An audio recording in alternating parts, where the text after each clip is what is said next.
very favorable bail terms, or sometimes they are even released on free bond.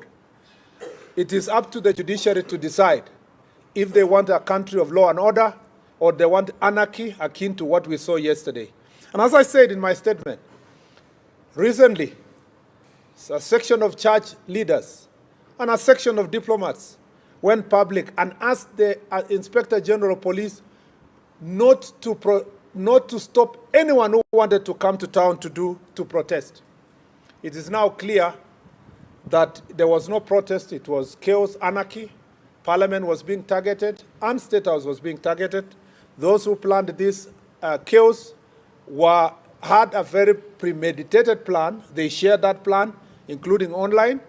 And the plan was to take the symbols of authority and democracy, our symbols of democracy in the Republic, which is Parliament and State House, to make sure that they show that they have achieved some sort of a regime change. So this is nothing to do with protest. This is nothing to do with freedom of expression. It was an unconstitutional attempt to change the regime of this republic. And this is therefore, yesterday what the police did to foil was they were able to foil an attempted coup. Our security agencies exercised remarkable restraint amid extreme provocation. I want to say this to the brave officers injured while protecting Kenyans' property, key installations, including Parliament, Judiciary, and State House, against rioters and no doubt hired thugs. We feel your pain and sacrifice that embody the truest expression of patriotism. It is now urgent for us as a nation. I just wanted to say before I read my last paragraph that I know that no church member, and I repeat, there will be no bishop, neither Catholic nor Anglican or any other church leader who will come public to defend the police. I know that for sure.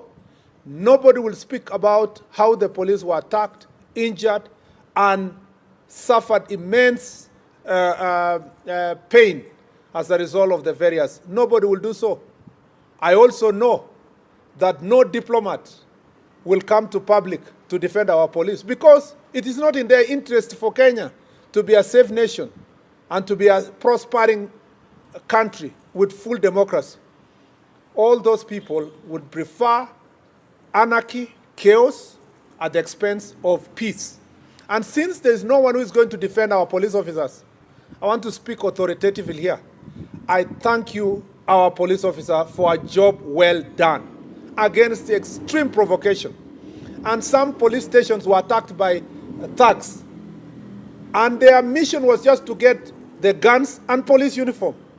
And I can see some of these boys on TikTok.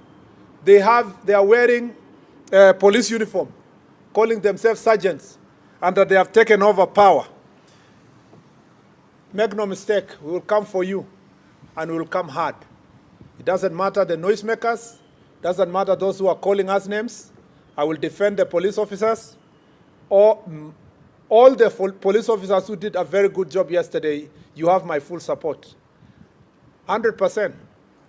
Even if you need a lawyer or you need anything, you have my back, and you have the back of this ministry, and I have your back actually, and I have your back, and the ministry has your back, and the government has your back.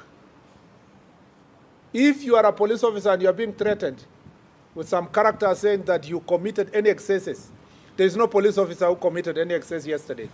Police officers foiled a coup, and they deserve our defense. They don't carry guns as toys. When you threaten a police officer, you want to kill them.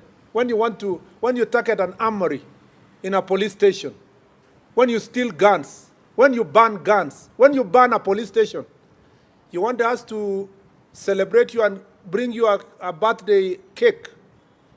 We must be serious as a country. And as long as I have this responsibility, a policy responsibility of speaking on behalf of our police officers, we must defend them. because it is now clear the coup plotters are not sleeping. And while they were going around campaigning against policemen for the last 3 weeks, their campaign was not a genuine campaign for the reform of police officers. They wanted to sufficiently scare us and scare the police officers so that they can have a free passage to commit the crimes that we saw yesterday. If it was not for the police officers, we would not be having this country today. We would not even be sitting here to make statements.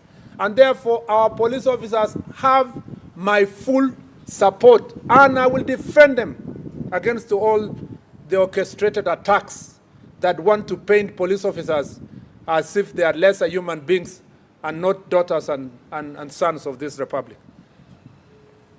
Therefore, it is urgent as a nation to put in place a legal framework that operationalizes Article 37 of the Constitution to ensure that demonstrations are carried out in an orderly manner.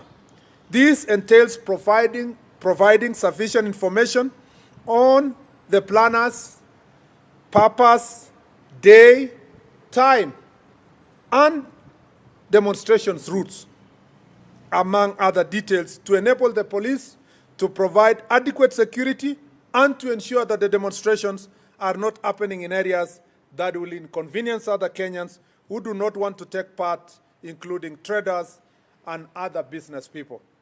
We urge all citizens to reject and denounce violence. We must deny criminals the chance to exploit legitimate grievances.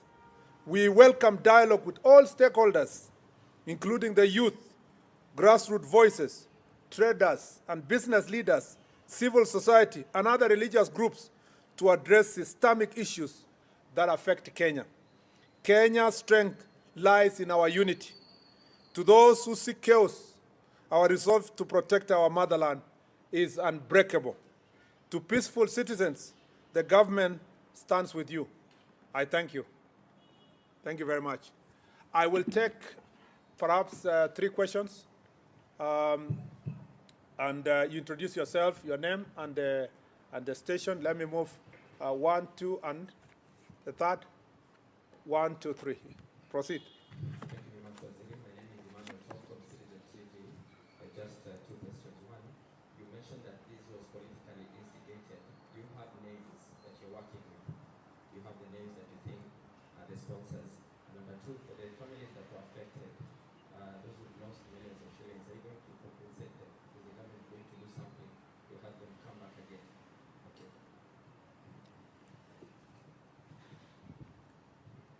Yes, my name is Daniel Musara from Kenya National. We've seen the families that lost their loved ones, cried to the government at City Mortuary. What are you going to do about it? Because they're saying that they don't trust the government anymore for justice.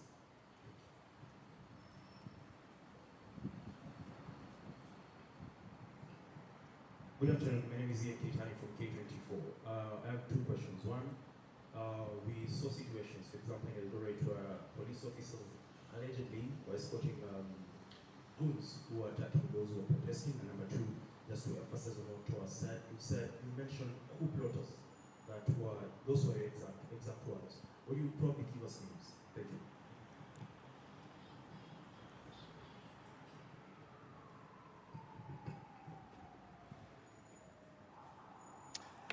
Yes, we are working with names, and I am sure you also know their names. We know that it is not my responsibility as a cabinet secretary to investigate any individual specifically. But of course, from the reports we get, you can see clearly who are the coup plotters. You can also see it from the pattern of the areas where the protests were violent and intense, that there was an outright misuse of people who would have been, so to speak, political supporters, turning them against the rest of the citizens to make sure that you reign chaos and terror. Particularly of great concern is in Nyeri, where the Member of Parliament of Mathira was specifically targeted, his home and the Member of Parliament of Kieni. And this pattern has continued from last year. And now there has been a specific pattern of the coup plotters targeting certain political leaders whom they think they are not giving them political support. That is why you saw Kiunjuri's home, Kimani Ichung'wah is being targeted, and the Molo Member of Parliament. Just to, terrorists, how they operate is that they instill fear. And these are political terrorists. They would like to instill fear on members of parliament who don't support their political ideology so that they can get a safe passage. The DCI does not investigate politics. It will only deal with the criminals. And those criminals who will be caught, they invaded a police station, the shops, they provided financial support to criminals, paid them, ferried them, the matatus that were used to ferry them, some of the vehicles that were operating pretending to be ambulances, but they were ferrying goons. All of them are going to be ensured that they have been mopped up, and all those people be arrested and charged. And as I said, it is up to now the next stage, the DPP and the judiciary, to take the next stage. And as a country, it is not my duty to announce to you the names. You will see them when they appear before court, so that then the DCI can have an ample time to carry out its responsibility. But all those characters we know. This is not, let me say this, the problem we were facing yesterday is not about justice. It's not even justice about families who lost their loved ones. It's not even about genuine expression of views by citizens. It was just purely politics.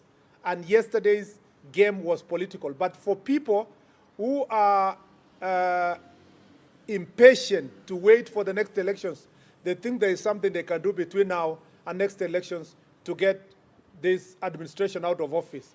They also think that because they are facing serious political upheavals, that orchestrating violence will help them negotiate a better passage from their current political challenges. So we know them, and Kenyans know them. And I have no doubt they will start running around the country with their propaganda, the usual. We are being targeted, our cousins are being targeted. It will not take long before you will see them making the noise. But let me tell them, they are not above the law. They are not above the law. And I have said this before. We will make sure that this country is protected. And we cannot be intimidated. And I just want to repeat that. And then, unfortunately, the people of Kenya, through Parliament, have not put aside budget for compensating those whose properties are destroyed and looted through such occasions. And we do not have budgetary allocation as a government to do so. And if we were to be providing budget that will compensate people all the time when their properties are looted at this point in time, then the best law would have been those who are protest organizers should be bearing greatest responsibility. That is why you heard me say it's important to have a law that will clearly define who are the organizers of the protest, where do they want to, what is the purpose of this protest, when do they want to have the protest, where will they start the protest, which route will it follow, and where will it end? And should there be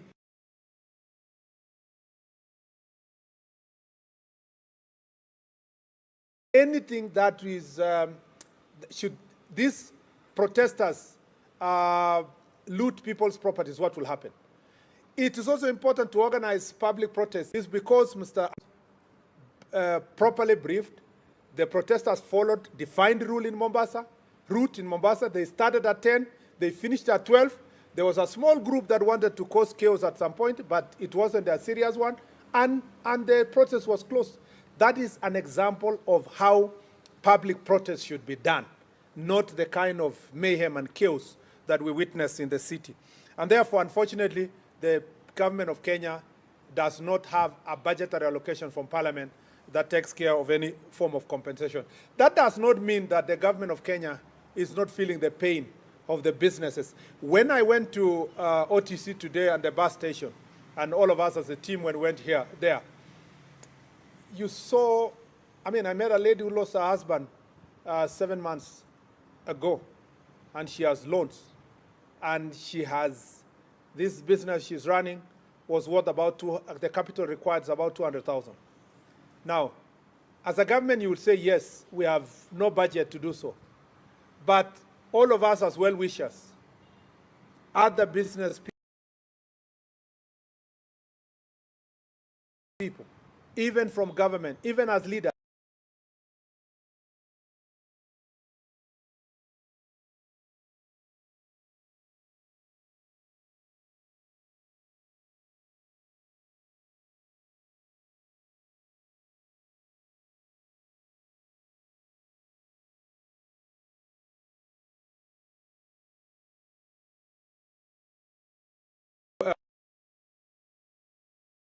situation. I have also been asked by Daniel that there are people who do not trust the justice system. Unfortunately, this is our country. And that's why when we tell all the protesters that let's make protests peaceful, let's protect our nation, there is no other country. The same people who will say today, we don't trust our justice system, are the same people whom when we say we want to regulate protests, they will say, no, you cannot regulate our right. It's important that protests are regulated. And also important for us to trust our institutions. The DCI and the police here have done a fantastic job to unearth so many cases in the country. We have the capacity and the human resource to make sure that we investigate and arrest people. And that's why I'm saying we will arrest. We have arrested already some who were arrested yesterday. Some will be arrested today. Some will be arrested over the weekend.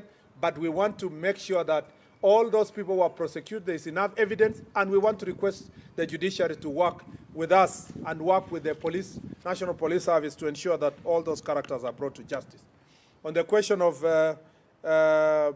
some people being escorted by the police who are goons, we will be happy to receive also reports from citizens to record statements so that if there will be such incidences where there was infraction on any part of government officer, of course it will be investigated in the right manner. But by and large, yesterday was a great success in terms of the police work, even though the destruction that went all the way to almost midnight. All these goons who were brought all the way from Muranga, some of them were brought from Nyeri, some were brought from Kirinyaga, most of these goons were left in town. Some were left in Thika Road. And so as they were going back home, they caused immense havoc last night in Thika town, looting people's businesses, mugging people, robbing people in Thika town, and some on their way to Kajiado also caused a lot of havoc on their way. So, and the police were really overwhelmed because now they were doing some of this work in darkness, especially some who, on the onset of this darkness, they came back to the roads to try to rob motorists and other citizens. It has not been easy when such number of goons and criminals and thieves and thugs and robbers are concentrated in one area, collected by these politicians. It's not easy for the police officers to be able to maintain law and order. I think that we have given you sufficient, unless any last question, preferably from a lady. Yeah, there's a lady on the left there.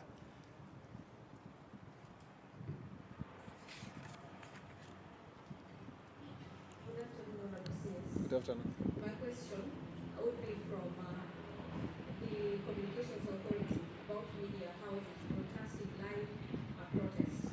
That was followed by a High Court order from Judge Chacha Mwita, who said that is unconstitutional per se. So what is your take about the live broadcast of protests and that directive by CA and that coming from the courts? Last one. Let me give the gentleman. He was really struggling to catch my eye.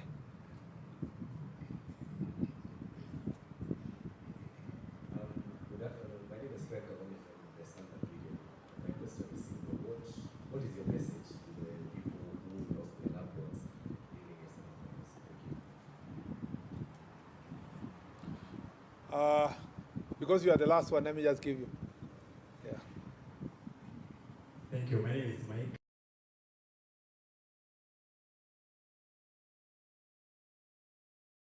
From TV 47. I just have one question. Perhaps how many police officers were injured yesterday? And do you think there is a ploy to attack police officers during these protests? Since the Kenyans have been curious about police officers in the past, are they safe during these protests? Thank you.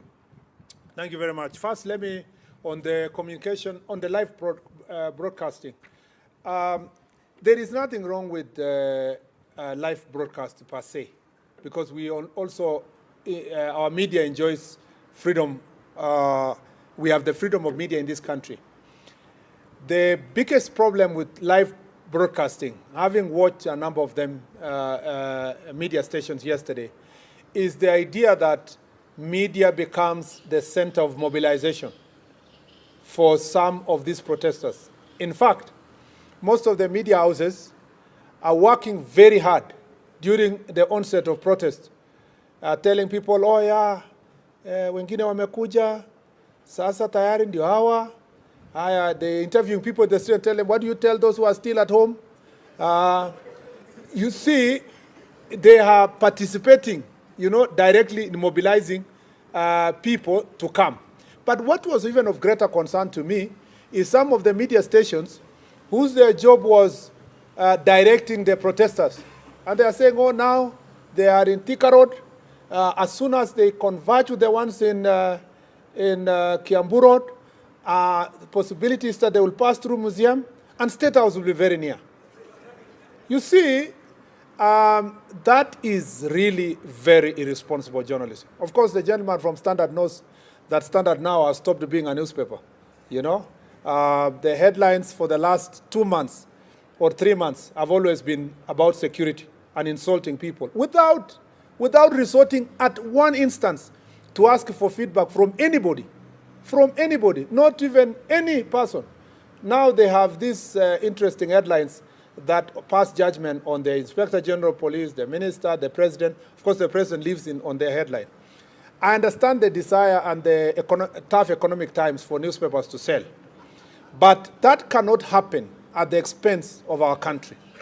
And this is really of great concern to me, that the media houses were expected to have self-regulation. Apart from, at the end of the day, even the media houses are doing business in Kenya. If this country bans, just because you wanted to sell newspapers, you wanted to do media engagement, it's the loss to everybody. And more importantly, let me say this, that it is unfortunate that political actors are relying on media. It's not becoming independent enough to give both sides of the story. For example, you will hear that yesterday's report is reported as the protesters have arrived somewhere and they are looting. And you are still saying the protesters have looted shops. The protesters have done this, and you can see they are criminals. Meaning that the characterization of also the criminals, we are not taking the greatest responsibility as citizens.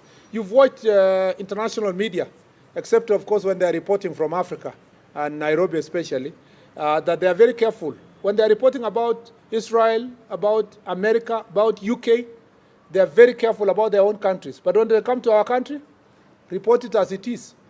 And some of the reporters are so happy, they think they have achieved because they are being, cheered in Western countries. They think it's very nice to come and report about your country negatively. This is the issue. That is the question we should be asking ourselves. The question of closing or not closing depends on the circumstance. You have to weigh between national interest and also the individual interests of media houses. The national interest at any given time will be weighed. And if it's necessary to close a media house so that you can serve the nation, of course you do it.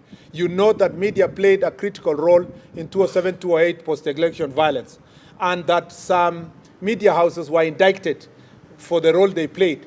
We are not going to wait until they are indicted. We have to take precautionary measures to ensure that we protect the country. And that is important, that we do so. Unfortunately, I don't want to discuss about Justice Mwita, because when the chips are down, when the courts in Kikuyu were banned, a court order is not there to save the courts. When 207 and 208 violence happened, nobody looked for the Chief Justice that you swore in the president. It is the people who held offices like mine who are held responsible. So it's my duty first to take care of my country. It is easy. I can suffer a court order. I can pay for a court order or so forth, but I cannot pay for people's lives when they die. And I cannot return back the nation when it becomes a pariah state taken over by hooligans and gangs. So I would rather appear before a judge in a still working country and explain why I made a particular decision than to doubt myself and say, I cannot make this decision, and then tomorrow there is no country. There is even no judge to explain to. Because when this country burns, Justice Mwita and myself will all be the same. We'll probably be meeting in border between Kenya and other countries looking to be refugees. And I don't want that situation. I want first to protect the country, then the judge can pontificate with very beautiful statements when there is a peaceful nation. The other issue is the question of how many police officers were injured. No, first of all, for people who lost their loved ones, let me say this. It does not matter. It does not matter the circumstance that anyone loses a relative. Even if your relative was a robber. Even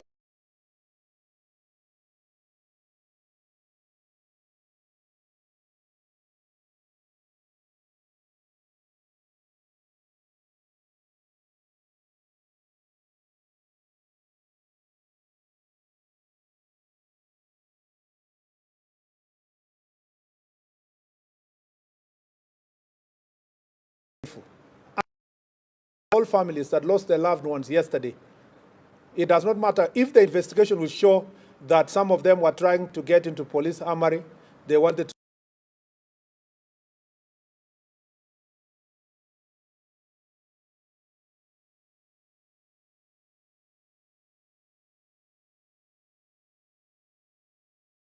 to their families, and we want to say that we feel your pain.